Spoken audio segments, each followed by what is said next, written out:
All right, welcome to the exciting conclusion of the limit quartet. We've really kind of beat limits to death, and these are the last couple of topics that I want to talk about. There are some more strategies for evaluating limits, more topics that we could cover, but there are more important things that I'd like to get to in the course. So this will be the last lecture on limits, and then we'll move on to the really important concept of a derivative in tomorrow's lecture. So the first thing that I want to talk about today is something called the Squeeze Theorem, and I will state the Squeeze Theorem, and then we will talk a little bit about what it means, and I'll draw some pictures that will help us understand. So if L of x, U of x, and f of x are functions such that L of x is less than or equal to f of x, which is less than or equal to u of x, on an interval containing the point C, so that is, this inequality holds for all x in this interval, which contains this point C, but not necessarily at C. We don't need it to happen at C.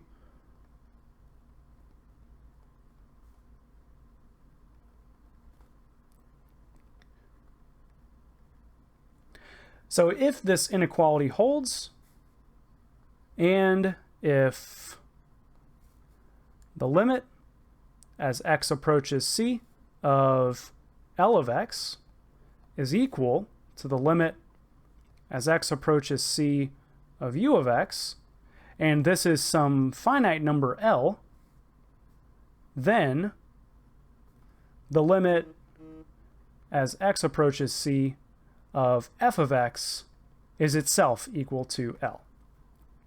So if I have f of x bounded below and above by these functions L and u, and if their limits happen to coincide at this point C, then f is squeezed in between them and is forced to have the same limit, which is this number L. So graphically, what this means, so let's draw a picture here. So let's suppose u of x looks like this, so u of x, and L of x does something like this.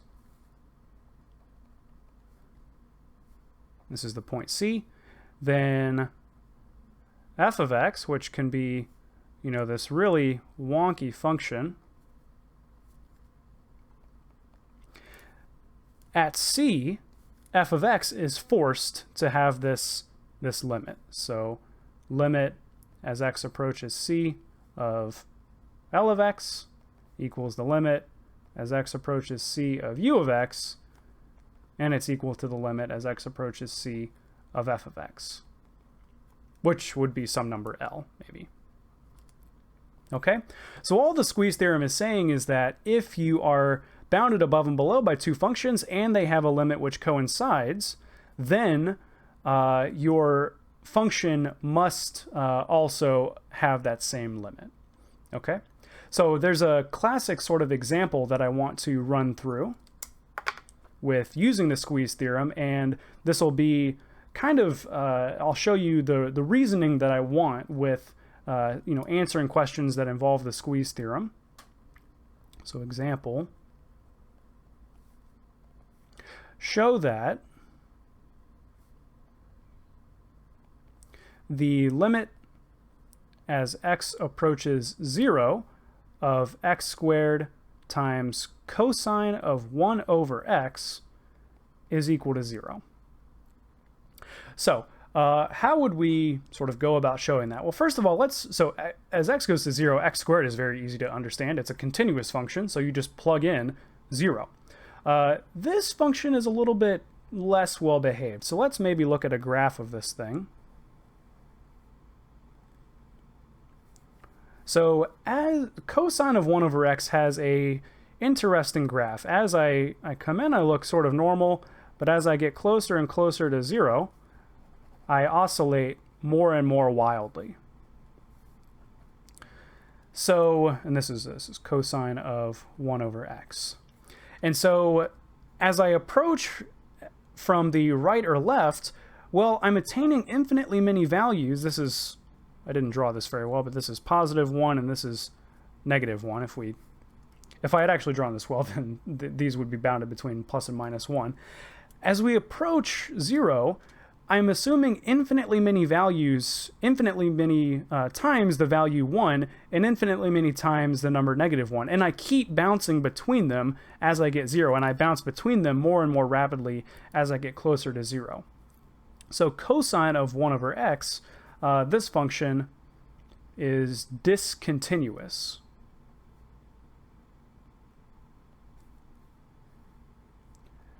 At x equals 0.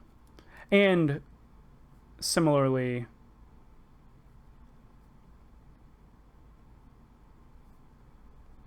so is the other trig function, which is sine of 1 over x.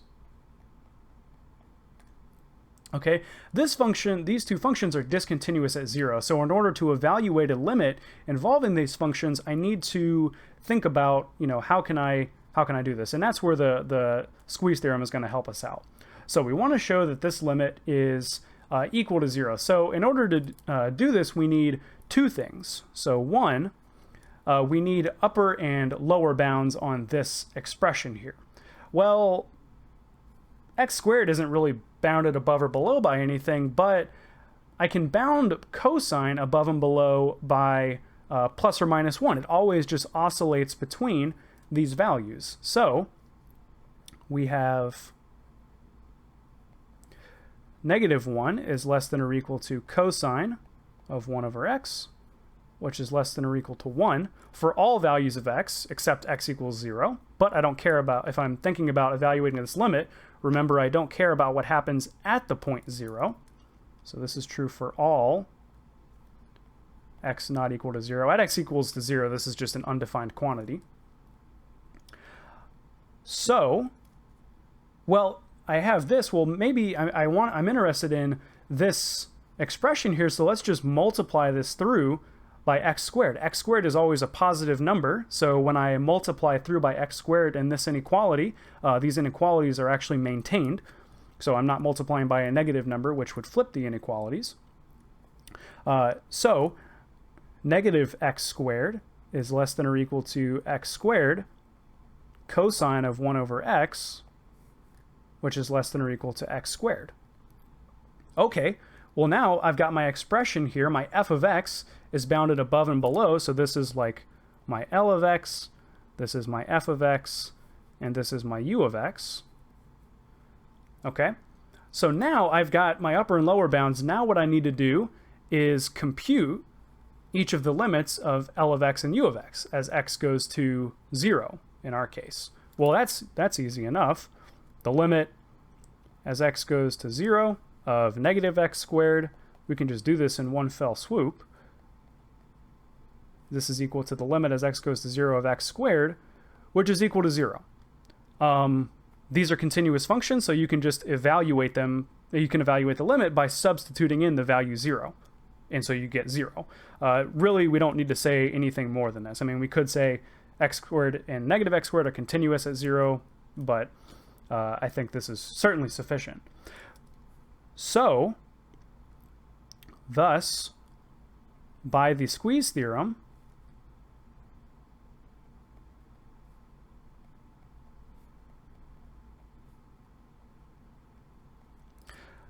the limit as x approaches 0 of x squared cosine of 1 over x is equal to 0. X squared times cosine of 1 over x is bounded above and below by x squared and negative x squared, and each of those limits, as x goes to 0, they coincide and equal 0. Therefore, the squeeze theorem implies that this limit is itself equal to 0. And the picture here, we can actually sort of draw this. So here's a very rough sketch of x squared, a very rough sketch of negative x squared, and then this function, what this ends up looking like is actually something like this.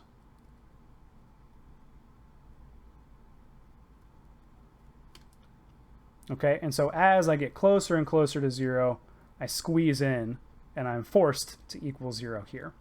The reason that we had to apply the squeeze theorem is that this function is discontinuous, that everything in here is not continuous, and so I have to do some other kind of reasoning in order to evaluate this limit. And in this case, to deal with the discontinuity of this function, I invoke the squeeze theorem, which takes advantage of the behavior of this function x squared. Okay, and so that's the squeeze theorem. There will be some questions in your homework about how to reason with this, and in your written homework I'll ask you to justify some claims with it. But that's everything I wanted to talk about with the squeeze theorem. It's very convenient oftentimes for computing limits. The other topic that I want to address is just some trigonometric limits. So some trig limits. And these we won't prove right now, but we will, I'll hint at why they might be true. And later on in the course, we'll actually give rigorous proofs of these things. So we have the limits. Limit as x approaches 0 of sine of x over x. Well, sine of 0 and x equals 0, this is just going to be 0 over 0, but it turns out that this limit is actually equal to 1. And likewise, the limit as x approaches 0 of 1 minus cosine of x over x, this is equal to 0. Okay, so we have these two limits, and I guess it might be fun to note that this limit actually follows from this limit. So note the second limit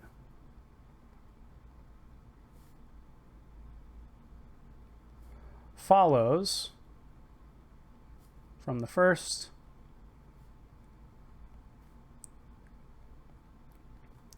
upon using the identity sine of x squared plus cosine of x squared is equal to 1.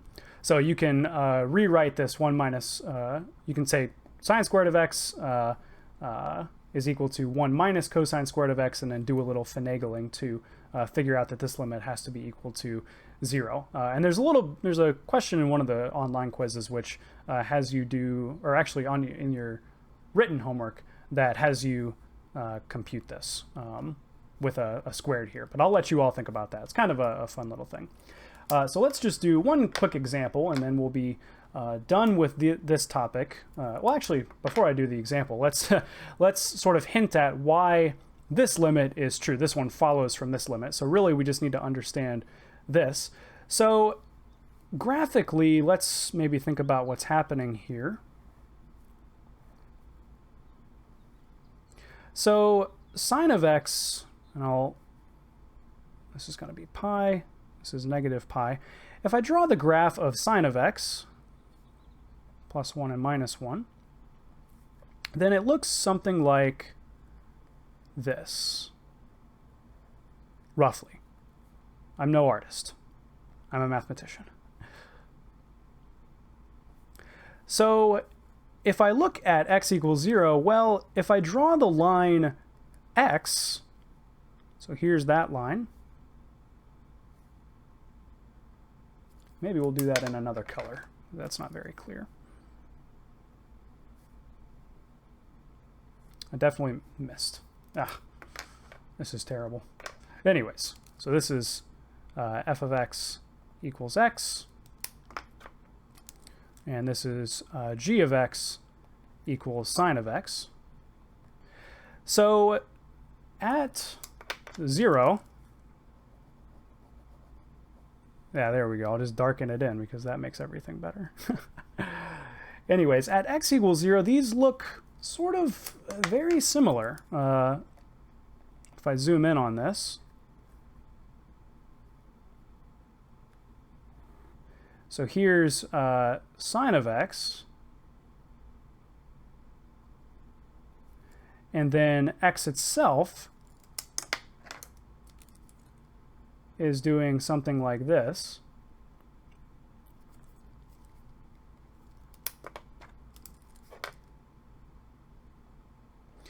So as I zoom in near 0, the functions look very similar, and so I'm essentially taking the ratio of the same function at x equals 0, and that's why their limit is equal to 0. Later on, we'll talk more about what's actually going on here with the terminology of derivatives and tangent lines, but for now you can sort of at least be convinced by this that this limit should be equal to 1, because really at x equals 0, I'm taking the limit of the same function. It really just looks like x over x at 0, which should be 1.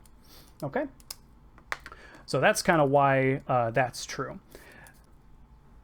Okay, let's do an example of this. I had one written down and it was just completely wrong. So let's actually do a correct example. So let's compute the limit as x approaches 0 of sine of x times secant of x. Secant of x, you always have to be careful when you write it or else people might giggle. So let's compute this limit. So really the thing that I want to do is actually just apply some limit laws. So to do this, the limit as x approaches 0 of sine of x times secant of x over x. I really just want to split this up as the limit as x approaches 0 of, well, I have two parts. I have sine of x over x times secant of x, I guess divided by 1. Now I have a limit of a product, and so the limit of our product is the product of the limits. So this should be the limit as x approaches 0 of sine of x over x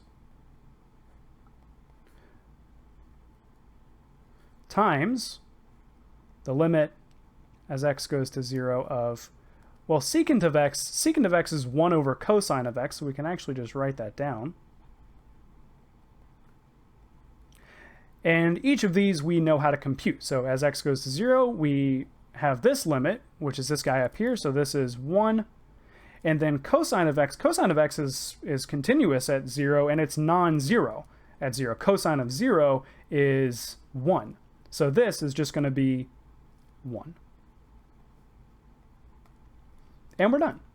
So limits involving sine of x over x or 1 minus cosine of x over x, sometimes we may need to rewrite them in order to isolate this limit, but once we have that, we can use this piece of information to evaluate the limits.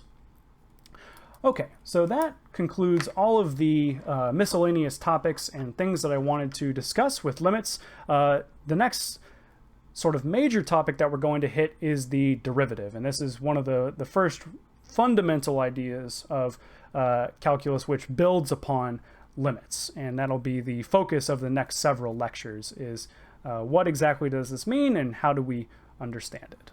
All right, I'll see you guys in the next one.